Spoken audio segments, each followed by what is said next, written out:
Was sehr spannend ist, und das ist das, was die Elektromobilität und das elektrische Fahren ja mit ausmacht, man kann ganz viel mit den verschiedenen Fahrmodis beeinflussen. Wir können in 3 verschiedenen Fahrmodis fahren: Komfort, Eco-Mode und wir können Eco Plus sogar noch einstellen. Und was sich da verändert, das zeige ich euch jetzt beim Fahren.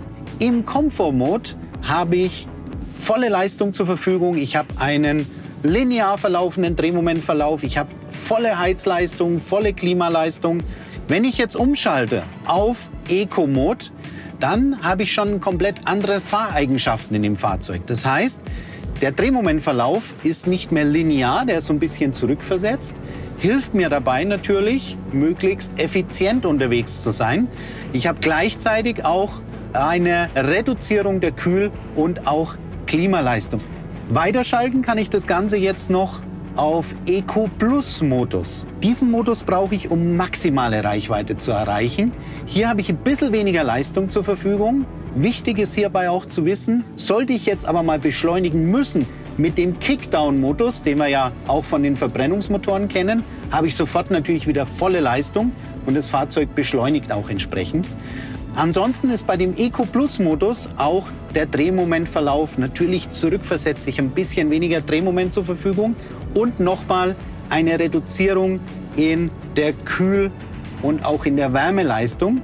Auch da ist wichtig zu wissen, Defrost-Modus ist immer aktiv. Also ich kann immer natürlich meine Scheiben entsprechend auch wieder von Frost und Eis befreien. Um jetzt die maximale Reichweite aus dem Fahrzeug rauszuholen, am besten in dem Eco Plus Modus fahren. Und jetzt habe ich auch noch verschiedene Möglichkeiten der Rekuperation. Und Rekuperation muss man sich im Prinzip so vorstellen: Der Elektromotor gibt Leistung ab beim Beschleunigen, beim Gasgeben, um die Geschwindigkeit zu halten. Wenn ich jetzt Geschwindigkeit reduziere, also vom Gas weggehe, dann im Prinzip wird der Elektromotor zum Generator und lädt mir die Batterien wieder auf. Wie stark quasi der Elektromotor zum Generator wird, das kann ich jetzt über die verschiedenen Rekuperationsstufen regeln. Wenn ich auf D++ zum Beispiel hochschalte, dann ist das quasi der Segelmodus. Sobald ich vom Gas weggehe, rollt das Fahrzeug einfach. Also die Rekuperation ist nicht mehr vorhanden, aber ich kann das Fahrzeug dadurch maximal weit rollen lassen. Jetzt geht's gerade bergab, passt perfekt. Wir gehen jetzt einmal auf nur D+ und man merkt auch richtig, wie das Fahrzeug schon so ein bisschen leicht verzögert und wie der Generator jetzt im Prinzip die Batterien lädt.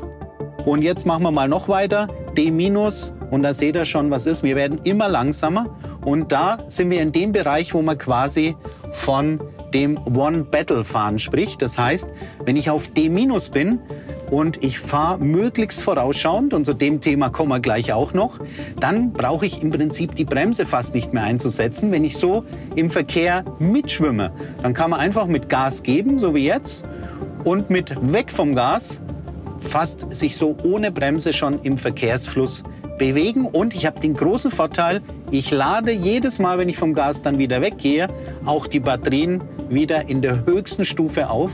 Und damit maximiere ich deutlich meine Reichweite.